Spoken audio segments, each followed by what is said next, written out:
Hello students, engineers study में आपका स्वागत है।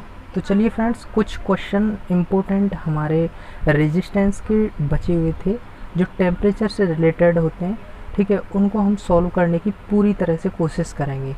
तो चलिए स्टार्ट करते हैं। स्टार्ट करने से पहले जिन स्टूडेंट्स ने हमारा चैनल अभी तक सब्सक्राइब नहीं किया है तो वो सब्सक्राइब करके बेल बटन को प्रेस कर लें, जिससे मैं नई नई वीडियो डालता रहता हूँ, उसका नोटिफिकेशन आपको सबसे पहले मिल जाएगा।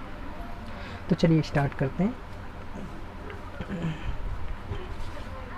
अ copper coil has resistance of 40 ohm at degree Celsius, ठीक है, at 0 degree Celsius. Find the resistance of the coil at 50 degree Celsius. The resistance temperature coefficient of the copper is इतना। मतलब ये अल्फ़ा की वैल्यू दे रखी है, ये वाली जो वैल्यू है ये अल्फ़ा की वैल्यू दे रखी है, अल्फ़ा 0 की वैल्यू। तो हम यहाँ से कोशिश करेंगे कि आर टी, ठीक है, तो जब हम आर टी निकालेंगे, ठीक है, आर 50 पर हमें क्या निकालना है, ये क्या पूछ रहा है, find the resistance of the coil at 50 degree Celsius temperature, ठीक है। तो रेजिस्टेंस हमें निकालना है 50 डिग्री सेल्सियस टेम्परेचर पर। तो हम आर 50 बराबर में हम करेंगे तुम्हारा R0 1 प्लस, ठीक है, अल्फ़ा 0 डेल्टा टी, ठीक। उसके बाद में R0 हमें कितना दे रखा है, R0 हमें दिया 0 डिग्री सेल्सियस पर हमें कितना टेम्परेचर दिया है, हमें 40 डिग्री सेल्सियस टेम्परेचर दिया है। तो 1 प्लस अल्फ़ा 0 की वैल्यू दी है 0.0043, ठीक है, इनटू में, ठीक है, इनटू में टेम्परेचर हमारा कितना दिया है, ये वाला टेम्परेचर कितना है 50 पर हमें काउंट करना है। तो इसको सॉल्व करने के बाद में हमारा आंसर आ रहा है तो 48.6 ओम, ठीक है। दैट सॉल्व, कुछ नहीं करना था, इजी तरीके से हम इस तरीके से ही हम क्वेश्चन को सॉल्व कर लेंगे, ठीक है। नेक्स्ट क्वेश्चन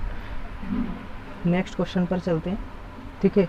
तो the field winding of generator has a resistance, ठीक है, इतना रेजिस्टेंस दे रखा है एट, ठीक है, 18 degree Celsius temperature and 14.3 ohm at 50 degree Celsius temperature. तो ये क्या कह रहा है, find the temperature coefficient at 0 degree Celsius, ठीक है। सेकंड में हमें फाइंड करना है resistance at 0 degree celsius and third में temperature coefficient at 18 degree Celsius, ठीक है। तो स्टार्ट करते हैं। तो R18, ठीक है, बराबर में हम करेंगे R0 1 प्लस, ठीक है, अल्फ़ा 0 18, ठीक है, ये हमने लिख लिया। फिर उसके बाद में R15 का हम लिख लेंगे। तो R0 1 प्लस अल्फ़ा 0 50, ठीक है। उसके बाद हम यहाँ पर क्या करेंगे कि एक दूसरे को, मतलब इसको, इस वाली, ये वाली इक्वेशन फर्स्ट, ये दूसरी, ठीक है, इसको, इस वाली इक्वेशन को इससे, इस वाली को इससे डिवाइड कर देंगे, ठीक है। तो ये क्या करेंगे, R18 बटे R15, ठीक है, इज इक्वल टू में R0,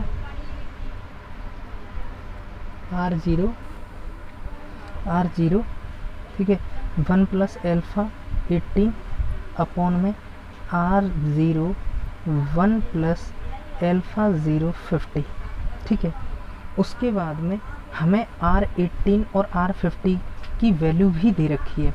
तो R50 और R80 की वैल्यू, R80 की वैल्यू, 18 की वैल्यू कितनी दे रखी है हमको, 12.7, ठीक है, ये वाली वैल्यू कितनी है 12.7 बटे में R50 की वैल्यू, ठीक है, R50 की वैल्यू हमें कितनी दे रखी है 14.3, बराबर में हमारी ये वैल्यू आ जाएगी 1 प्लस अल्फ़ा 18, ठीक है, अपॉन में, ठीक है, 1 प्लस अल्फ़ा, ठीक है, 50।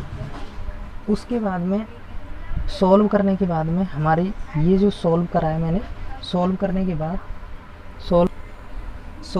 के बाद में जो अल्फ़ा 0 की वैल्यू आएगी, ये वाला सॉल्व कर लेना, इसकी वैल्यू निकाल लेना, क्योंकि इसका मल्टीप्लाई इसमें करने के बाद में, क्योंकि मेरा पेज पूरा का पूरा भर जाएगा, अल्फ़ा 0 की वैल्यू आ जाएगी 1/236, ठीक है, पर डिग्री सेल्सियस, ठीक है। अब मुझे क्या निकालना है, second resistance at 0 degree Celsius, ठीक है, रेजिस्टेंस निकालना है मुझे 0 डिग्री सेल्सियस पर।